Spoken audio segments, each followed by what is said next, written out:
de muchísima satisfacción poder compartir con ustedes y expresarles nuestro agradecimiento por siempre compartir el programa Cooperativismo y Sociedad y ahora Retos y Desafíos. Cooperativismo y Sociedad es un programa fundamentado en valores y éxitos y lógicamente su sucesor Retos y Desafíos sigue esa filosofía.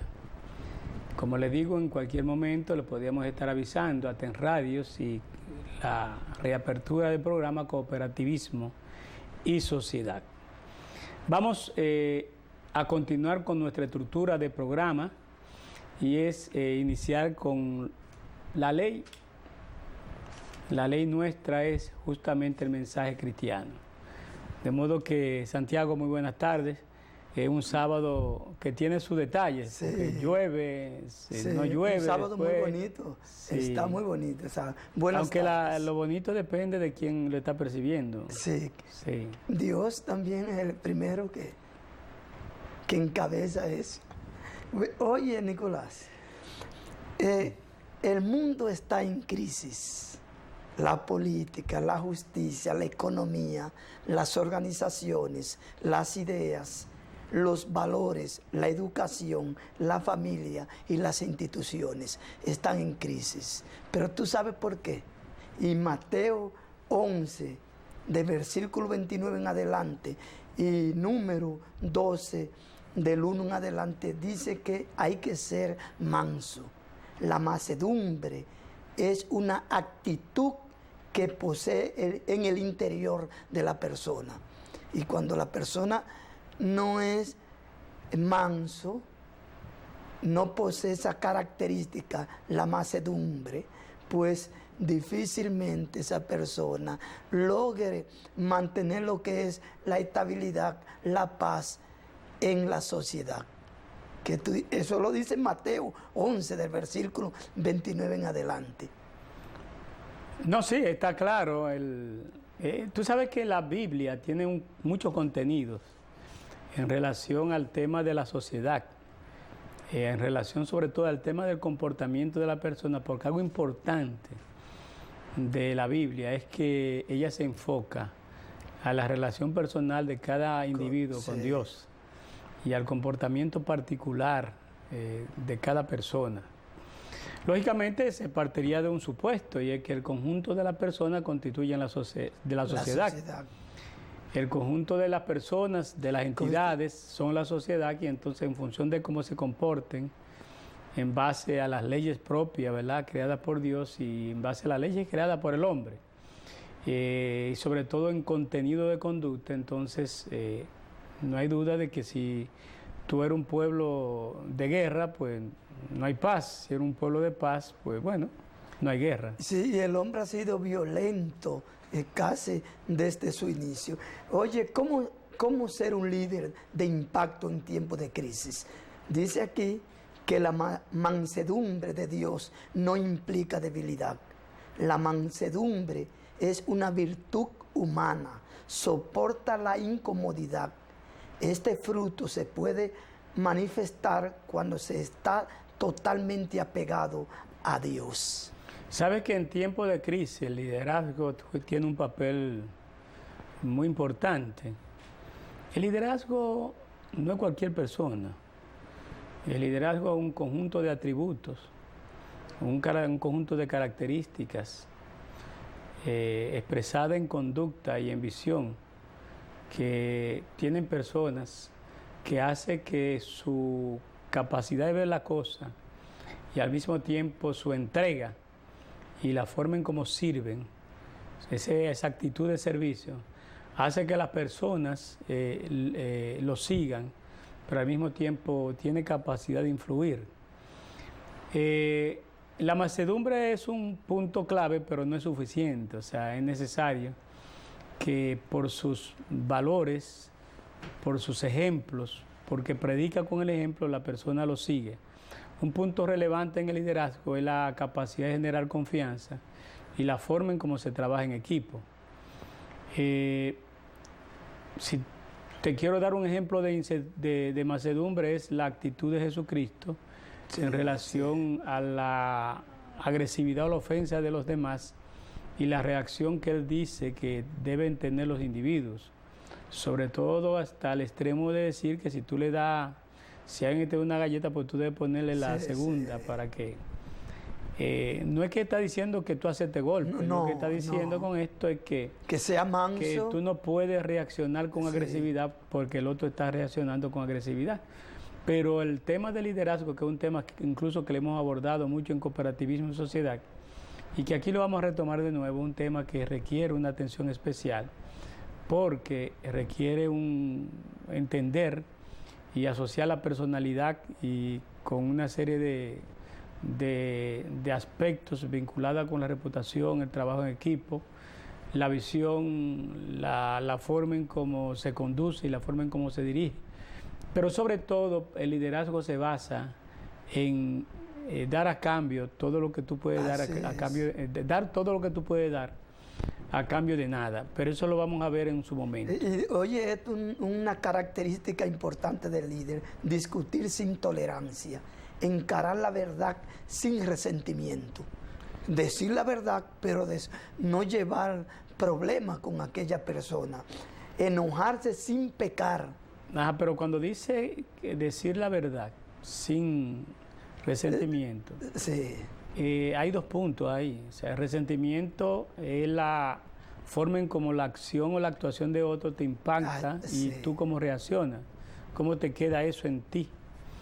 Entonces, lo que te está diciendo, mira, independientemente de lo que te hagan, no tengas resentimiento contra los demás. Y tú dices las cosas como tú las percibes, como tú las sientes, sin ofender. Yo quiero hacerte una pregunta. Y es porque hubieron personas creyentes que me llamaron a mí en la semana pasada y me hicieron una pregunta y te la voy a hacer a ti aquí. Conocían, haciendo un paréntesis de lo que estamos hablando, conocían lo que crucificaron a Jesús, ¿lo conocían bien? Es que conocer bien a Jesús es conocer a Dios. Físicamente sí. Perfecto, Nicolás Jiménez. Pero espiritualmente no. En su contenido, en su corazón, en quién es realmente no, porque incluso el mismo Jesucristo lo decía. Él lo decía de que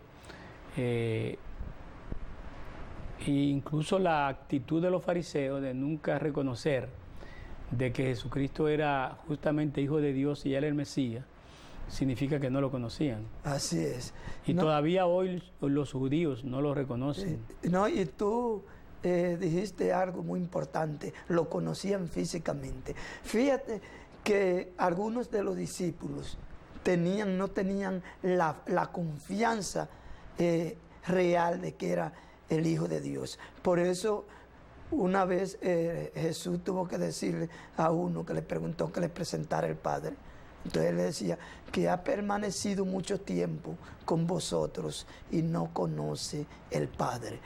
Espiritualmente no lo conocían. Me refiero ya a la sociedad en sentido general. Tú tienes mucho. Ahora, el no reconocimiento, el no saber que era Dios en persona, era justamente el tema de la forma en cómo se explicaba la falta de fe. Sí. Por eso se dieron muchos acontecimientos en la que solo la intervención de Jesucristo evitó que ellos pudiesen sucumbir. Por ejemplo, recuerdo el tema del aumento de la marea y cuando estaban en la mar, en la que Jesucristo no estaba en ese momento físicamente con ellos, entonces Jesús apareció caminando sobre las aguas y dio orden al mar para que se paralizara. Y entonces le dijo, hombre de poca fe, porque si tuviera fe, eso tampoco te ocurriera. Y otro también, que cuando Jesús le quitó, puso a hablar la persona que no hablaba bien, el sordo, el de la vista, mejor dicho, que él presentó hechos que comprobaban claramente que tenía poderes extraordinarios o que era el Hijo de Dios. Así es. Mira, Santiago, yo tengo varias, durante la semana se dieron muchas cosas. Yo creo que debemos comentar un poco el tema de la encuesta Gallup, seguir hablando un poco del tema de Odebrecht. Yo no he concluido el análisis del informe de la economía dominicana y otros puntos más, Valle Nuevo y demás. Pero quiero empezar, el caso de la universidad y lo que yo creo que el rector... La Universidad Autónoma de Santiago. Sí, y yo creo que el rector ha cometido un error y voy a explicarlo ahorita. Pero voy a empezar un tema metodológico con el mundo. Y yo con relación al mundo hoy lo que me quiero referir es a un documento que fue publicado. El documento fue luego hecho un resumen por el mismo periódico y el título que se le puso fue Paradigma de igualdad en países nórdicos se desvanece. Yo digo que lo tomo como referente porque lo que está ahí es de alguna manera un reflejo de lo que está pasando en el mundo. Es un documento que en gráfica se refiere a cómo se ha ido comportando la desigualdad en países como Dinamarca, España, Francia e Italia, pero también el documento es mucho más amplio. Pero en este caso fue publicado esa gráfica de estos 4 países y utiliza como referente de análisis de desigualdad un índice que utilizamos los sociólogos, los economistas, los estadísticos, entre otros profesionales, que es lo que se conoce como el índice de Gini. El índice de Gini es un coeficiente que permite determinar el nivel de igualdad o desigualdad que tiene la distribución del ingreso en la población. Ese índice tiene como mínimo 0 y como máximo un 100%, de modo que cuando un país en ese índice le da 100%, significa que una sola persona recibe todos los ingresos. De modo que mientras más alto es el índice, más alto el nivel de concentración, y en este caso la palabra concentración del ingreso es contrario a distribución equitativa del ingreso.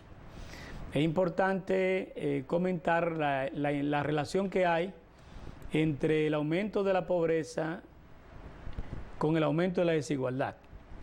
En consecuencia, cuando los países aumentan este índice, entonces la desigualdad se incrementa, pero al mismo tiempo quiere decir que la diferencia entre los más ricos y los más pobres se ensancha.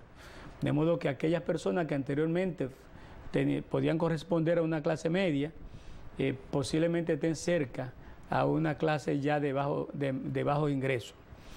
Entonces, ¿qué ocurre? A la información referente a esos 4 países que abarca un periodo de 20 años, porque abarca, de 20 años, de 10 años, abarca desde el año 1995, 20 años son, al 2015. O sea, un periodo bastante lazo, y además un año muy cercano al que estamos. De modo que es válido por su nivel de actualidad, porque este tipo de coeficiente es un coeficiente que no se determina todos los días.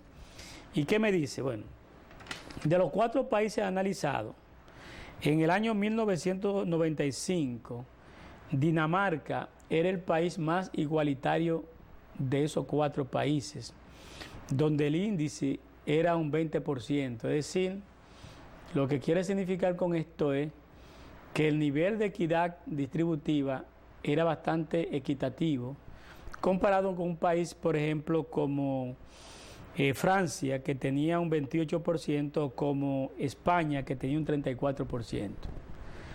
¿Qué ha ocurrido? Que Dinamarca, que tenía un índice de 20%, ha incrementado el índice de Gini a un 26%. Es decir, que ha crecido la desigualdad en un 30%. En Dinamarca, un país, estamos hablando, desarrollado. Con relación a los demás países, esto se ha mantenido más o menos cíclico, pero con un índices sin mucho cambio. Entonces, ¿qué es lo que yo quiero decir? La propia explicación que da el documento es la forma en como muchos países, en este caso Dinamarca, no han podido distribuir de manera equitativa el impacto que provoca el desarrollo tecnológico. Pero cuando yo miro al mundo, observo que el desarrollo tecnológico se ha distribuido de manera inequitativa, favoreciendo más a los países desarrollados y altamente avanzados y menos a los países de alto nivel de atraso tecnológico, incrementando la pobreza absoluta en aquellos países de mayor atraso tecnológico en un ritmo mucho más rápido que el incremento de la pobreza absoluta en los países desarrollados.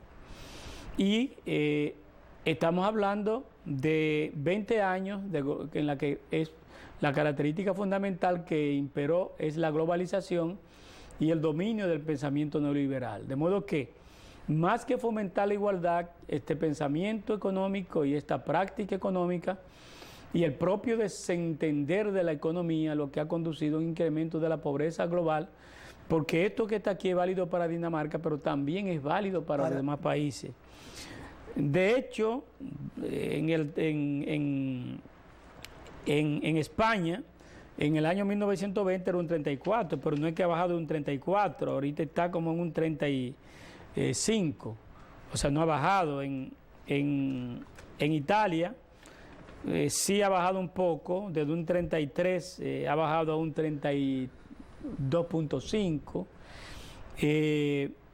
y lógicamente en Francia, desde un 29%, pues sí bajó a menos de un 28%.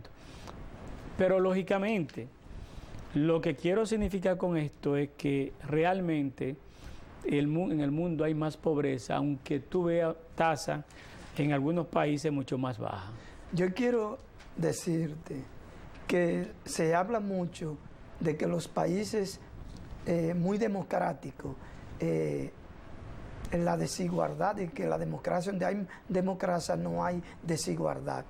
Y si tú te pones a observar la democracia en el mundo, ha habido muchas desigualdades, especialmente en esos países que se habla democrático, que son democráticos. Y tú señalas países que son muy democráticos, pero el propio Estados Unidos.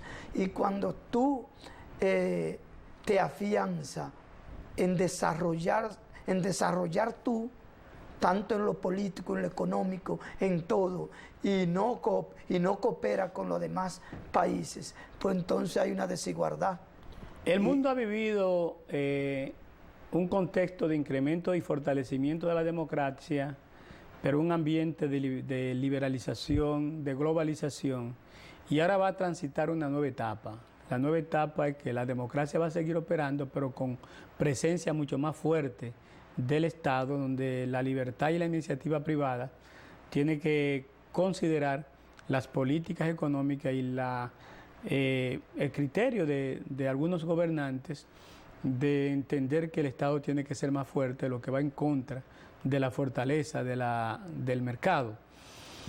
Al mismo tiempo, se han dado una serie de riesgos a nivel global que tiende a limitar el tema de la democracia e incluso tiende a limitar la autodeterminación de los pueblos, sobre todo porque desafortunadamente en muchos países la proliferación de los actos delictivos y la proliferación de los delitos precedentes de lavado de activos, entonces no ha sido afrontado con la suficiente responsabilidad y está conduciendo a que muchos países, de esos grandes países y esos organismos internacionales, aumenten la exigencia y la intervención de alguna manera en la política económica de esos países y en la toma de decisión, exigiendo que se aprueben determinadas normas y determinados mecanismos de control que de alguna manera es decirle, mira, hasta aquí te paramos.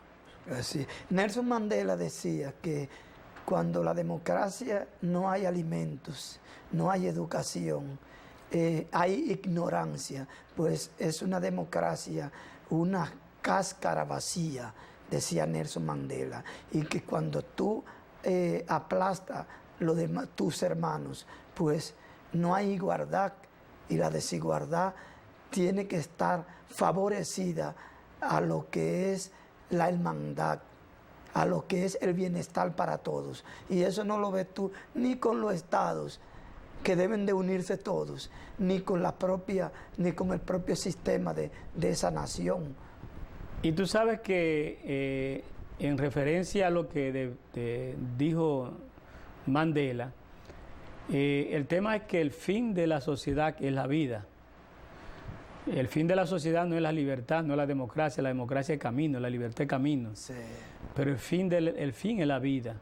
En consecuencia, ¿de qué sirve nosotros vivir en democracia y la población incrementando su pobreza, aumentando la hambruna? Lo correcto es que la democracia haga que las personas se empoderen de su propio destino y al mismo tiempo le brinde las oportunidades para vivir en mejores condiciones humanas. Vamos a irnos a la primera pausa comercial a los fines de cumplir con nuestro compromiso, señor director, y en breve regresamos con ustedes.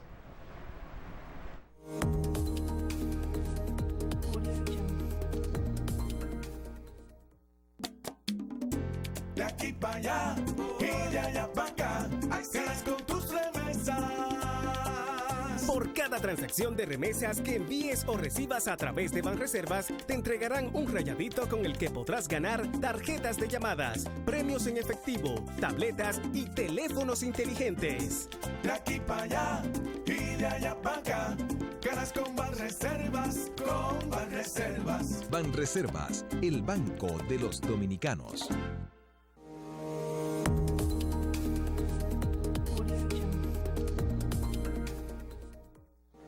Bien, vamos a continuar con ustedes. Santiago, la Gallup publicó la primera encuesta de este año, después ya nos habían dejado un poquito tranquilos después de las elecciones. Sí. Yo tengo algunas de las gráficas, solo quiero comentarlas. Voy a presentar la primera para que si se puede tomar hacer alguna toma, me avisan cuando puedan estar haciendo la toma. Ahí la tienen. ¿Qué dice en esa primera gráfica? Que hay ciclos suaves de la percepción, porque esta es una encuesta de percepción, que tiene la población acerca de la gestión del presidente Danilo Medina. Lógicamente, la información está diciendo que estamos en un momento de ciclo en la que hay el punto más bajo, que podría tocar fondo de evaluación de la percepción. Por ejemplo, esto medido en enero del año 2013, la gente calificaba de manera positiva la gestión del presidente de acuerdo con el 64% de la población, el 64.4%, y de manera negativa el 14.4%. Ese 64.4% bajó hasta un 52%, de acuerdo con la medición de febrero, y al mismo tiempo la percepción negativa subió de un 14% a un 20.9%, ese es un 21%. De esto se derivan dos cosas. Número uno, que todavía la percepción que la población tiene sobre la gestión del presidente Medina es buena, o sea, más del 50% la califica como positiva y apenas un 5% de la población la califica como negativa. Eso es muy importante, ¿verdad? Sobre todo porque es la medición que se hace después de las elecciones. La última medición fue en abril. En abril del año pasado, el presidente Medina tenía 65% de aceptación y 13% de que había una percepción negativa de la gestión. Eso lo que conduce es entender que el momento que se está viviendo no es un momento nada agradable, sobre todo influenciado por múltiples factores, pero en particular por el tema de Odebrecht, ¿verdad? Aunque lógicamente el presidente Medina, yo no tengo duda de que es un presidente honesto, un presidente transparente, más transparente que todos los gobiernos anteriores, pero una de las cosas es que esto impacta porque la gente no tiene un concepto claro y todavía no tiene la información concreta, porque la investigación no se ha concluido, de quiénes son las figuras de Estado y la ex figura de Estado, o sea, de gobiernos anteriores, que de alguna manera tuvieron una participación en este tema de la Odebrecht. Otras informaciones publicadas en el periódico, por una parte, nos dice lo siguiente: independientemente de su posición política, aprueba o desaprueba el gobierno de Medina, apenas un 31% lo desaprueba. O sea que más del 63, casi el 63% está aprobando la gestión de Danilo Medina, y eso es muy importante, ¿verdad? ¿Cuál es la frase que más se acerca a lo que usted piensa sobre el actual gobierno? ¿Sabe cómo resolver los problemas del país? Entonces el 63% de la población cree, y eso es muy importante porque eso le genera confianza, el 63% de la población cree que el gobierno sabe cómo resolver los problemas económicos del país. Sobre todo, esta es una respuesta que dan las mujeres, que son muy críticas y juegan un papel muy importante en esta percepción. Otro punto es cómo evalúa la política económica que está llevando a cabo el gobierno. El 47% la califica de muy mal. Eso por lo menos es un tema de que hay que trabajar en la creación de conciencia acerca de la naturaleza de la política económica del gobierno. ¿Cuáles son las cosas que usted cree que este gobierno de Danilo Medina mejorará? El 2.9% es eliminar los dispendios. ¿Cuáles son las 3 fallas que ha tenido Medina en el tiempo que lleva en la presidencia? 6.5 califica al sector salud como el número 1. ¿Diría usted que las cosas en la República Dominicana van por buen o mal camino? Bueno, el 74% dice que no van por buen camino. Siempre esa respuesta ha estado alta. En general, y por lo que usted sabe, ¿diría usted que las cosas en la República Dominicana van por buen camino o por mal camino? Entonces el 22% la califica que van por buen camino, ¿verdad? ¿Usted diría que al final de este periodo de gobierno la situación económica de la República Dominicana estaría mejor que ahora o estaría peor que ahora? Bueno, estaría peor de acuerdo con el 48%, estaría mejor el 21% y estaría igual el 23%. Estas son informaciones interesantísimas por parte de la población, y en consecuencia yo diría que la encuesta es una encuesta y que mide percepción. Otras informaciones, ¿te iba a decir algo? Si yo quiero decir algo, mira, las acciones que realizan los gobernantes, sea positivo o negativo, en este caso el presidente Danilo Medina ha tenido acciones muy positivas para el país, e incluso como líder ha avanzado mucho, pero yo estoy totalmente de acuerdo que el problema de Odebrecht y una parte del problema de la economía ha afectado grandemente lo que es el liderazgo, pero todavía continúa alto el presidente Medina.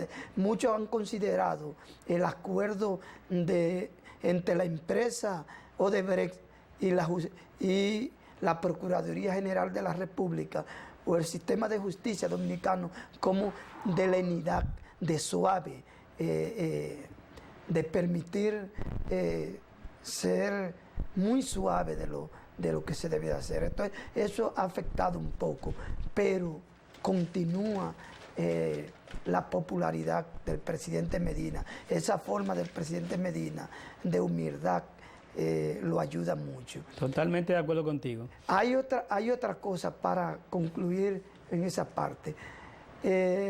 La cuestión del sistema de salud, eso afecta casi a todos los gobiernos, porque nunca los gobiernos pueden hacer más de lo que hacen, pero en este caso Danilo Medina ha hecho los hospitales del país centro de atención muy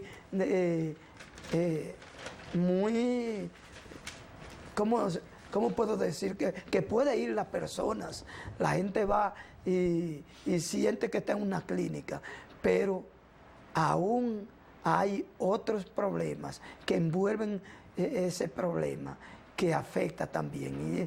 Y yo estoy totalmente de acuerdo con eso que tú acabas de señalar. Se realizó una pregunta acerca de la preferencia de la candidatura para el año 2020. Y hay un resultado que a mí no me llama mucho la atención, porque yo creo que corresponde al momento político, al momento en la que estamos con respecto al 2020, o sea, que es un momento distante. O sea, la gente, yo creo que esa medición que está ahí, de alguna manera está reflejando la actitud de la gente, en el sentido de que es de tiempo hacer esa pregunta. Sí. Y esto lo digo porque cuando se le preguntó a los reformistas de quién considera que debe ser el candidato presidencial para las elecciones de 2020, el 84.3% no dio respuesta. Pero cuando se le preguntó al PRM, el 60% no dio respuesta. Cuando se le preguntó a los PLDistas, el 53.3% no dio respuesta. Entonces, del 84.3% que no dio respuesta, quedaron entonces un 15.7% que sí dio respuesta. Y ese 15.7%, en el caso del Partido Reformista, me estoy refiriendo, los tres que sacaron mayor nivel de preferencia son Kinky y Antún con un 5%, de modo que el 5 de 15 es un 30%. O sea, de ese porcentaje, que es el 15%, el 30% de ello se identificó con Quique. Entonces 4.3, que viene siendo como menos del 30, pero más del 25, se identificó con Víctor Bisonó, Pollito Bisonó, y el 2.9 con Amable, pero que Amable no está en el Partido Reformista y tiene su partido aparte. De modo que sacamos de ahí Amable, a menos que no se dé un reingreso de Amable al Partido Reformista, que yo lo dudo, salvo que no sea que entregándole al Partido Reformista a él y unificándolo con el Partido Liberal Reformista. Cuando ya nos enfocamos en el caso del PRD, es un 85.6% de los entrevistados dijo que todavía no tenía respuesta, de modo que el 14.4 es el que dio respuesta, y ese 14.4, 9.3 se identificó con Miguel Vargas Maldonado. Es decir, que más del 60%, 70%, casi entre un 60 y un 70, estaría con Miguel Vargas, y un 2.3 Hipólito, pero Hipólito no es del PRD, es del PRM, de modo que se quita de ahí. Guido Gómez Mazara, 0.8, Luis Abinader sale con un 0.3 que no es del PRD, pero también lo que significa esto es que los PRDistas, como también ocurrió en las elecciones pasadas, una parte de ellos votarían o por Abinader o por Hipólito Mejía.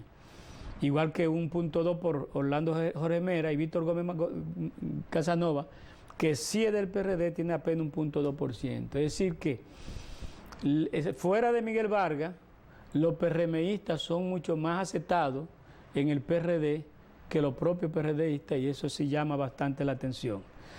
Con relación al PRM, aquí es donde hay menos respuestas, no respuestas, o sea, es apenas un 60%, de modo que el 40% sí dio respuesta, y dentro de ellos prefirió al 30%, estamos hablando del 75% de los que no tienen, de lo que sí tienen ya decisión, es Luis Abinader. De modo que Luis Abinader, por encima de Hipólito Mejía, que es un 6.6, de David Collado con 1.8, indica bien claro de que es hasta ahora el preferido, el que ven los PRMistas como la figura que puede ser candidato a presidente. Miguel Vargas, 0.3, es decir, el nivel de aceptación de Miguel Vargas en aquella gente que se fueron del PRD es muy bajo, por lo que, y sin embargo, el nivel de aceptación de los PRMistas que están ahí en el PRD es mucho más alto, y eso llama la atención en el sentido de que el PRD tiene que hilar bien su trabajo, y sobre todo porque ser miembro del gabinete no significa que sea una ventaja, puede ser también una desventaja, porque no va a poder satisfacer toda la demanda de empleo que tienen sus gentes. Bueno, con relación al partido Alianza País, Vámonos primero con relación al PLD. En el PLD, y eso para que tú veas lo que significa un partido bien definido, el 53% no dio respuesta, de modo que el 47% fue lo que dio respuesta. A Danilo Medina 17.8 y a Leonel Fernández 17. A Margarita Cedeño 4.3, a Reinaldo 2.3, Francisco Javier 1%. Es decir, en ese partido no hay ninguna preferencia por ninguna gente que no sea de ese partido. En ese aspecto, salvo que no haya una división de los líderes, no hay posibilidad de división en el PLD. No hay posibilidad de disminución de la preferencia política por el PLD, porque todos los que están ahí están diciendo sí, pero a PLDista, no a PRMista, no a Alianza País, no a Partido Reformista, no al PRD. Esto yo creo que debe llamar a reflexión en varias líneas. Primero, en el caso del PLD, la necesidad que el liderazgo se ponga de acuerdo y ponga a funcionar ese partido. En el caso de la oposición, que tienen que, sobre todo el PRD, que yo creo que es el que está más delicado, tienen que sentarse a definir una estrategia de consolidación interna política y de aumento de su preferencia. Eso yo lo veo así porque a mí me gusta hacer los análisis. Yo soy muy conocedor de las encuestas. Ahora, como el presidente Danilo Medina, según dice aquí la encuesta, que lo prefieren el 17.8, no sería candidato, salvo que no se haga una nueva modificación de la Constitución. Entonces, ya excluyendo a Danilo Medina, Leonel Fernández llega a un 31% desde un 17%. Margarita Cedeño subiría desde un 4.3 a un 10.3. Reinaldo sube desde un 2.3 a 7.5. Francisco Javier desde 1 a 2.3. Bueno, y ahora se agrega José Vargas con 0.9 y Abel Martínez con 0.5. Lo que quiero significar también, y algo importante, es que en la encuesta donde no está Danilo Medina, el 53% de los PLDistas no dieron respuesta, y excluyendo a Danilo Medina, ahora es el 44% la que baja, de modo que aumenta un 66% la gente que estarían dispuestos a votar. Eso es un tema de que el liderazgo no está compitiendo, eso es lo único que está diciendo ahí. Y me parece interesante, después te analiza por edades, pero no voy a meterme mucho en eso porque quiero un poco referirme a la UAS. Solo voy a colocar 2 o 3 informaciones adicionales, y una de ellas es que la mayoría afirma que hay mayor inseguridad en la República Dominicana. Es un tema todavía pendiente, pero ¿cuáles medidas deben tomarse para reducir la delincuencia en el país? ¿Qué sugieren? Que haya más empleo, el 50%, que haya más políticas en la calle, más policías en las calles, un 29%, que se apliquen penas más duras, un 21%, que haya más disciplina en la familia, 17%, que haya más vigilancias en cada barrio, 13%, que haya más prevención en los jóvenes, 9%, etcétera, etcétera.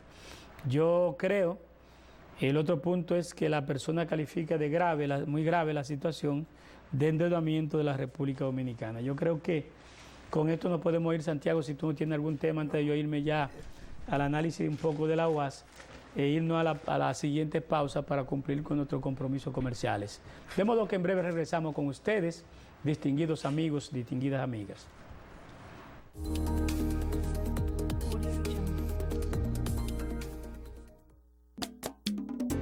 De aquí para allá y de allá para acá, ganas con tus remesas. Por cada transacción de remesas que envíes o recibas a través de Banreservas, te entregarán un rayadito con el que podrás ganar tarjetas de llamadas, premios en efectivo, tabletas y teléfonos inteligentes. De aquí para allá y de allá para acá, ganas con Banreservas, con Banreservas. Banreservas, el banco de los dominicanos.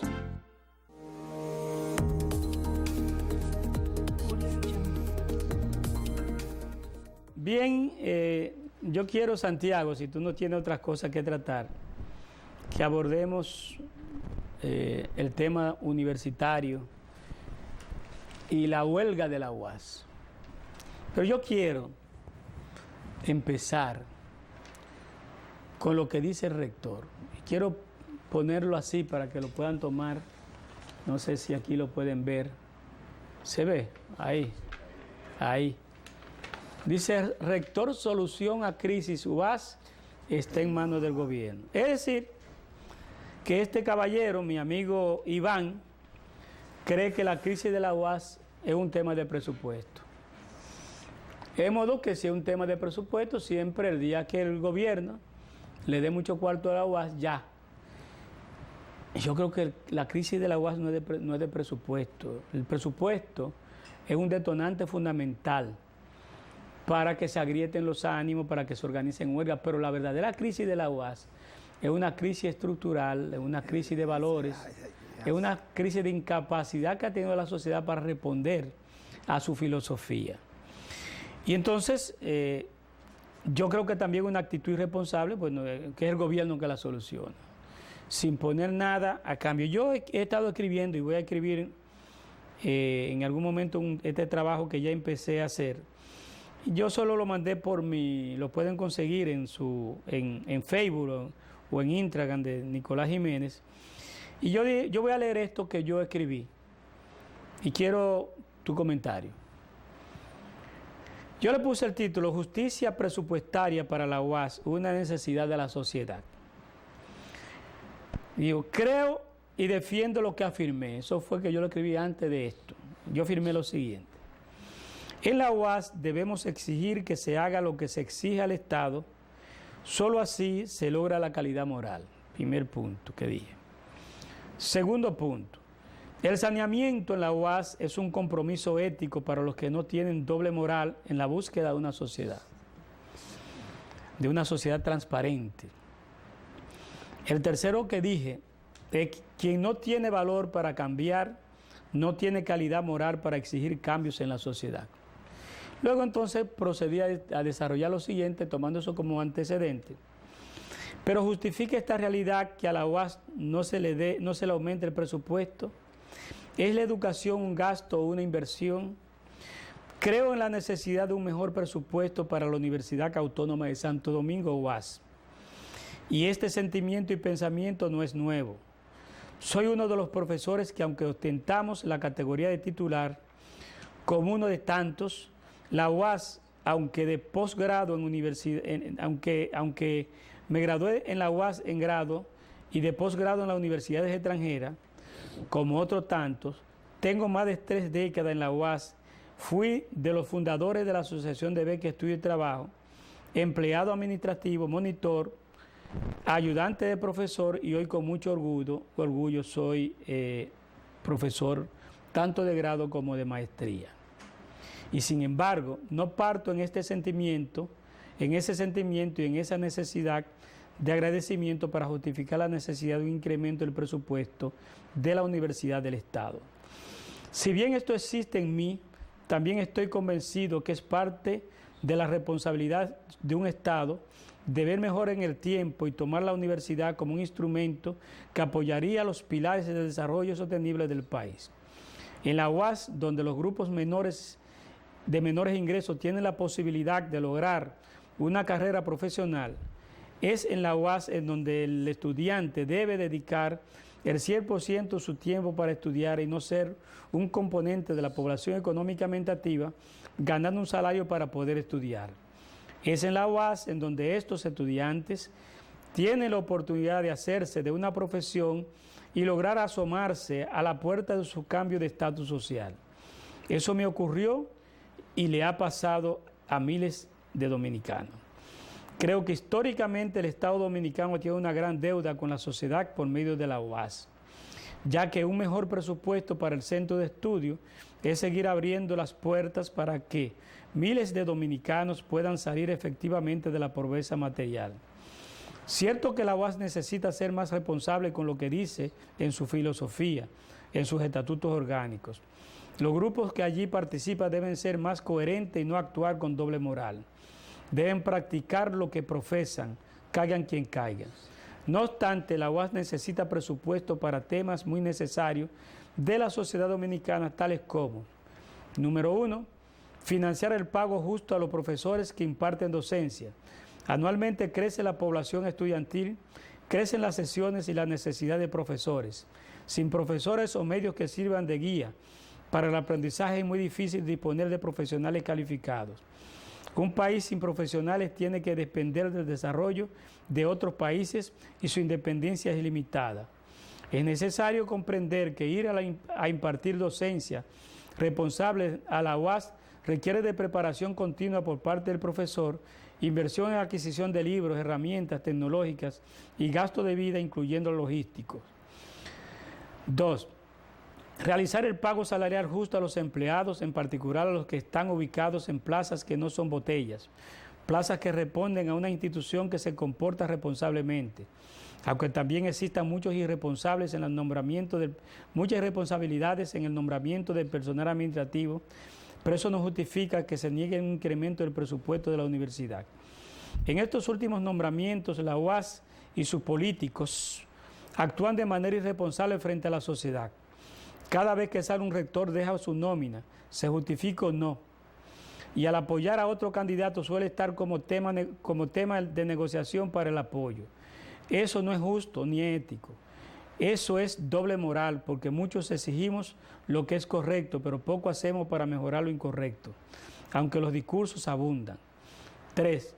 Financiar el desarrollo de la investigación científica en todas sus dimensiones para promover el desarrollo de la ciencia y la tecnología, aportar más efectivamente al desarrollo de las transformaciones de la sociedad dominicana.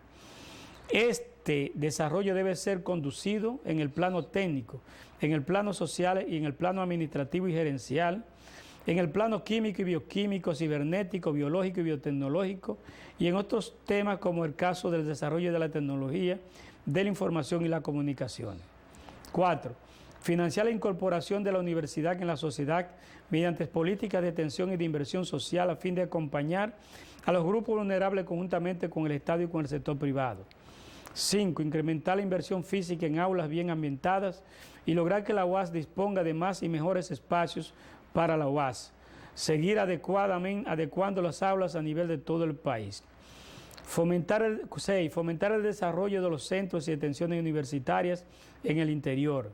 7. Incrementar la inversión para los espacios de aprendizaje y conocimiento digital, desarrollando la educación, la e-educación. 8. Incrementar los recursos para dar apoyo a los estudiantes más necesitados a fin de que puedan cubrir sus estudios con los gastos necesarios y sus hospedajes en la capital, incluyendo transporte.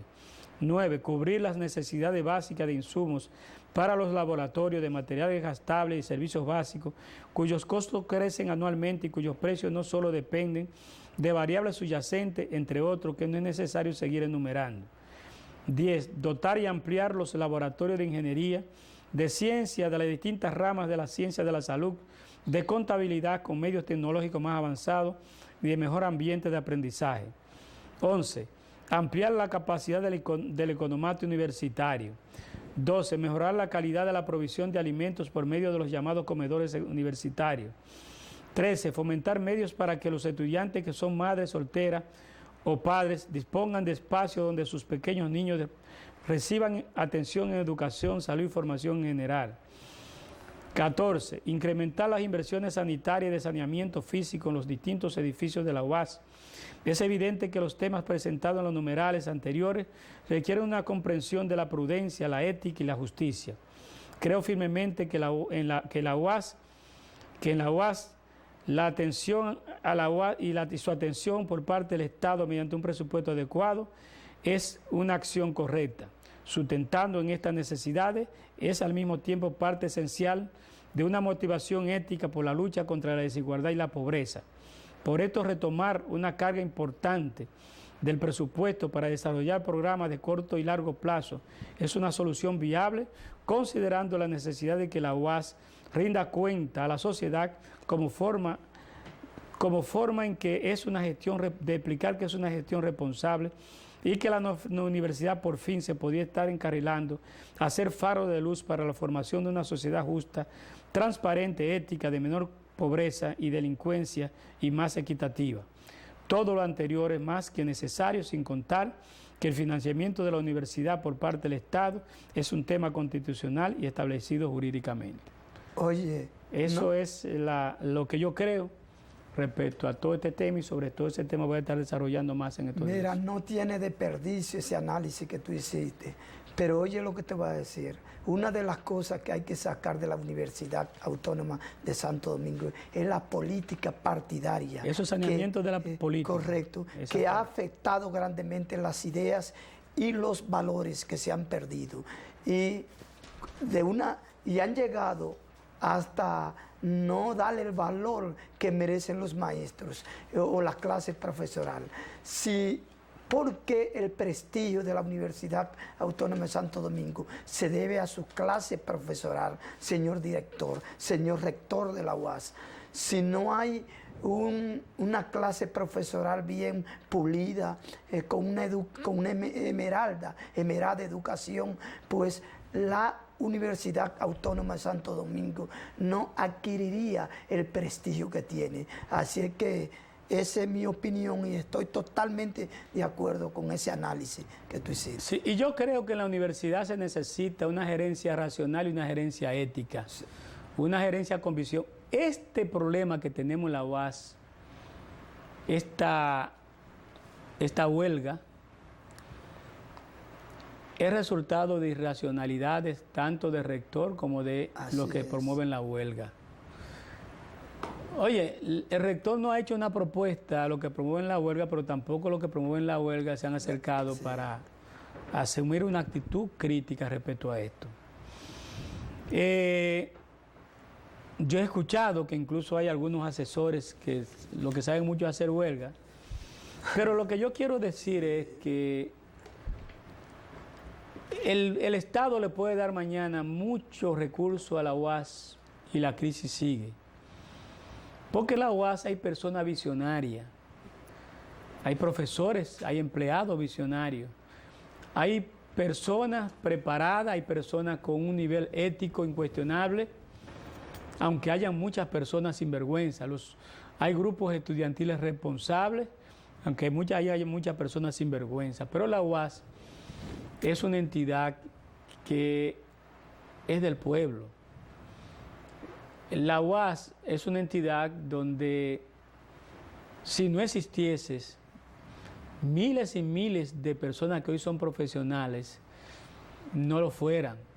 Incluso cuando tú te pones a ver, la mayor parte de los políticos que dirigen los partidos, la mayoría vienen de la Universidad Autónoma de Santo Domingo. Entonces yo no quisiera, porque si tú no miras los partidos políticos es un desastre. Y cuando miramos para la UAS es un desastre también en la perspectiva que estoy planteando. Entonces, cada vez que vienen unas elecciones de rectorías, el rector candidato plantea las transformaciones. Vamos, este es el candidato de la transformación. Pero cuando sale, llega también, deja su nido de problemas. Deja los problemas mucho más caóticos de la sociedad, mucho más caótica. Uno de los grandes problemas que tiene la UAS es que la UAS no tiene un plan de continuidad. Bueno, no tiene un plan de actual, mucho menos va a tener un plan de continuidad. Todo lo que está pasando en estos momentos es la falta de un plan y es la falta de un compromiso por parte de los principales autoridades, los principales líderes de FAPROUAS, de la SODEMU, de los estudiantes, porque yo te aseguro a ti que si realmente hubiese en la UAS un verdadero compromiso serio por, en definitiva, sacar a la UAS de ese atolladero, hace mucho que ya se hubiese hecho. Porque ¿quiénes son los que eligen los rectores y los decanos y los vicerrectores? Somos los profesores, un porcentaje de los estudiantes y un porcentaje de los empleados. Pero cuando tú ves a la UAS, tú ves una cantidad de políticos que ni siquiera estudiaron en la UAS, que están ahí metidos. Pero cuando tú ves entonces que llegan a la huelga, que tú ves los encapuchados, no son estudiantes de la UAS, la mayoría, son gente que los traen de los barrios. O sea, la UAS la han tomado como un instrumento de hacer lío, y eso desprestigia a uno. Entonces uno que un profesor se siente orgulloso de ser guardiano. Yo me siento orgulloso de ser guardiano, pero algunas veces tenemos que bajar la cabeza.